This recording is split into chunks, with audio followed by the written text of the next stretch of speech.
बच्चे नहाने के लिए निकलते हैं। वाह, वेरी गुड, बहुत अच्छे। अच्छा, हम बताते हैं, हाथ नीचे कर लीजिए। हम बताते हैं कि बारिश जब होती है तो उस दरमियान ठनका भी ठनकती है ना। अच्छा, ठनका ठनकती है तो ठनका में तो करंट भी होती है ना। अच्छा, ये जो पंखा चल रही है ये तो बिजली पे चल रही है। और ठनका में भी तो बिजली होती है। अच्छा, तार, इस पंखे की तार को हम छुएंगे तो मुझे करंट लगेगी ना, तो मेरी मृत्यु हो सकती है ना। तो उसी तरह जब आकाशीय बिजली गिरती है बारिश के समय, ठनका जब गिरती है तो उस समय इससे भी हार्ड पावर की बिजली वहाँ पे गिरती है।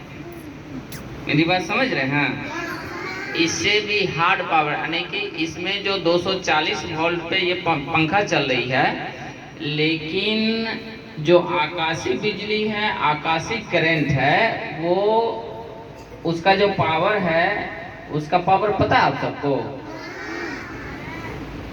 नहीं पता है? अच्छा, जानना चाहेंगे? उसका पावर बहुत ज़्यादा है, 150 लाख वोल्ट, 150 लाख वोल्ट है, जो कि हम एक नॉर्मल बिजली के पंखे के करंट को बर्दाश्त नहीं कर सकते हैं। तो बताइए कि आकाश से आने वाली बिजली को कैसे बर्दाश्त कर पाएंगे। तो वहाँ पे होता क्या है कि कुछ बच्चे स्कूल से घर की तरफ जा रहे थे छुट्टी होने के बाद, और रास्ते में उसे अचानक बारिश पड़ गई, मिल गई, ठीक है। और बारिश के समय ही ठनका गिरती है ना, तो कुछ बच्चे जो बारिश पकड़ा गए रास्ते में, तो सारे बच्चे, समथिंग 7 बच्चे थे, जो कि वो सारे बस्ते को किसी सूखे स्थान पे जाके रख दिए और 7 बच्चे जाकर के बारिश में नहाने लगे, ठीक है। और बारिश में नहाते नहाते वो जमीन पे लौट के, गिर के, पटक के, घुलट के, इसी तरह से जो है ना नहा रहे थे। और अचानक उसके आसपास में ठनका गिरी। क्या गिरी? ठनका। ठनका बिजली होती है ना, तो वो सारे बच्चे को करंट लग गया, और करंट लगने के बाद सभी बच्चे की मृत्यु हो गई, यानी सभी बच्चे मर गए। अच्छा, आप बताइए आप सब कि बारिश में नहाना चाहिए? वेरी गुड, बहुत अच्छा। तो अब कितने आदमी बारिश में नहाने निकलेंगे? एको को ना? चलिए, बहुत सुंदर। अच्छा, दूसरी बात क्या होता है कि अभी मानसून गिरी है, हाँ, और ये मानसून अभी वर्षा ऋतु चल रही है, और वर्षा ऋतु में ठनका बारिश के साथ साथ हमारे गांव के पास का जो नदी, तालाब, पोखर हैं, उसमें अधिक मात्रा में पानी भर जाती है ना। कुछ बच्चे जो है नहाने के लिए पोखर में चले जाते हैं, या कभी पर्व त्योहार होता है तो नदी किनारे चले जाते हैं ना। तो हमें एक चीज़ का ध्यान रखना चाहिए कि पानी में हमें नहीं उतरना चाहिए। पानी के किनारे जहाँ पे गड्ढा हो, उस पानी के किनारे हमें नहीं जाना चाहिए। आई बात समझ में कि जाना चाहिए? वेरी गुड, बहुत अच्छे। अच्छा, मान लेते हैं 2 साथी, एक कहानी सुनाते हैं आप सबको।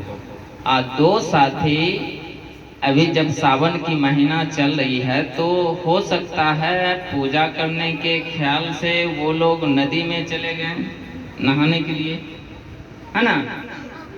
और वहाँ पे नहाते नहाते एक साथी जो है अचानक गहरे पानी में चले जाते हैं और वो डूबने लगता है। ठीक है, वो डुबौन पानी में चले जाते हैं और वो डूबने लगता है अचानक।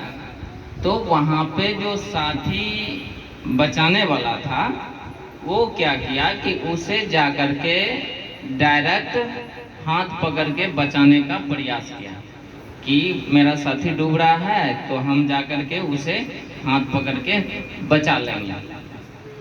तो क्या होता है कि वहाँ पे जो बचाने वाला साथी था वो जो हाथ पकड़ा तो जो डूबने वाला व्यक्ति था उसका हाथ पकड़ के खींच लिया।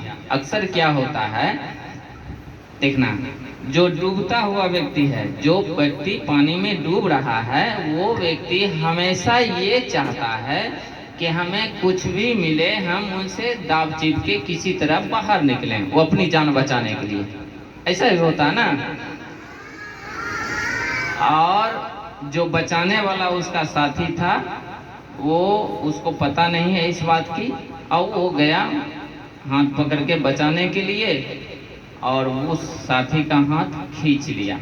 जैसे अपने बचने के लिए डूबता हुआ व्यक्ति खींचा, वैसे वो दोनों व्यक्ति डूबने लगे।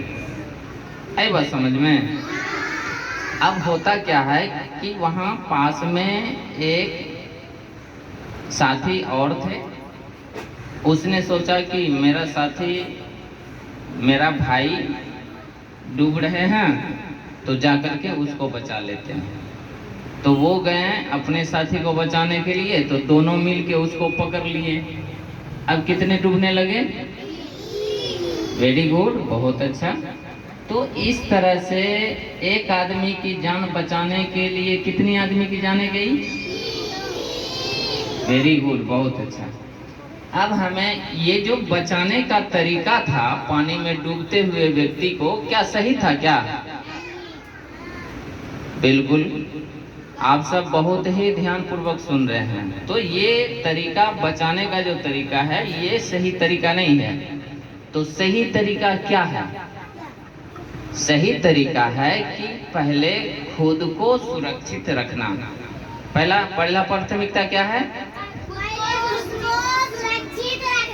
वेरी गुड, बहुत अच्छा। पहला प्राथमिकता है खुद को सुरक्षित रखना, और दूसरी बात है कि दूसरे को सुरक्षा प्रदान करना। इसका मतलब होता है कि जब हम खुद सुरक्षित रहेंगे, जब खुद हम सतर्क रहेंगे, तभी तो दूसरे को सुरक्षा दे पाएंगे, दूसरे को बचा पाएंगे, दूसरे की मदद कर पाएंगे क्या। इसलिए हमें पहला प्राथमिकता है खुद को सुरक्षित रखना, उसके बाद दूसरों को सुरक्षा प्रदान करना, दूसरों की मदद करना।